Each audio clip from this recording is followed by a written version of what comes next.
సంఘటన సృజన్ అభియాన్ పేరుతో రాష్ట్రంలో జిల్లాల వారీగా నిర్వహిస్తున్న జిల్లా కాంగ్రెస్ కమిటీ కార్యవర్గ సమావేశాలు పార్టీ పునర్నిర్మాణానికి కీలకంగా మారుతున్నాయి. ఉమ్మడి నిజామాబాద్ నుంచి మొదలైన ఈ జిల్లా కార్యవర్గ సమావేశాలు వరుసగా నిర్వహిస్తూ పార్టీ రాష్ట్ర నాయకత్వం పార్టీ కార్యకర్తల్లో ఉత్సాహాన్ని నింపుతోంది.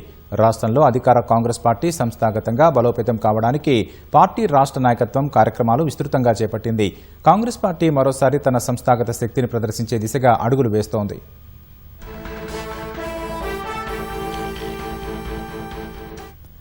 రాష్ట్రంలో పీసీసీ అధ్యక్షుడు మహేష్ కుమార్ గౌడ్ నేతృత్వంలో వరుసగా జిల్లా కార్యవర్గ సమావేశాలు జరుగుతున్నాయి.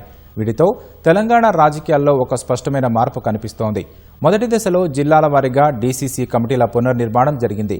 రెండో దశలో కొత్త నాయకత్వానికి బాధ్యతలు అర్థమై ప్రజాప్రతినిధులు, నాయకులు, కార్యకర్తలు ఒకే వేదికపైకి వస్తున్నారు.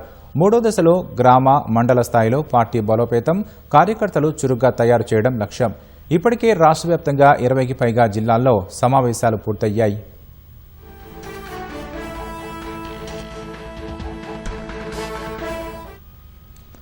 అధికారంలో ఉన్న ఏ రాష్ట్రంలోనైనా ప్రభుత్వ పనులు ఒకవైపు, పార్టీ కార్యకలాపాలు మరొకవైపు కొనసాగుతాయి.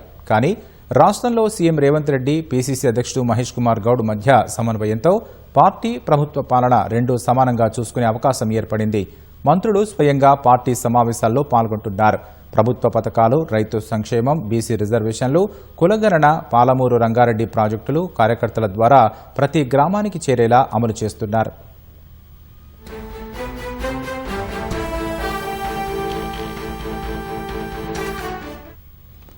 పంచాయతీ ఎన్నికల్లో, మున్సిపల్ ఎన్నికల్లో విజయం సాధించిన కాంగ్రెస్ సంస్థాగత బలోపేతంపై ప్రత్యేక దృష్టి సారించింది.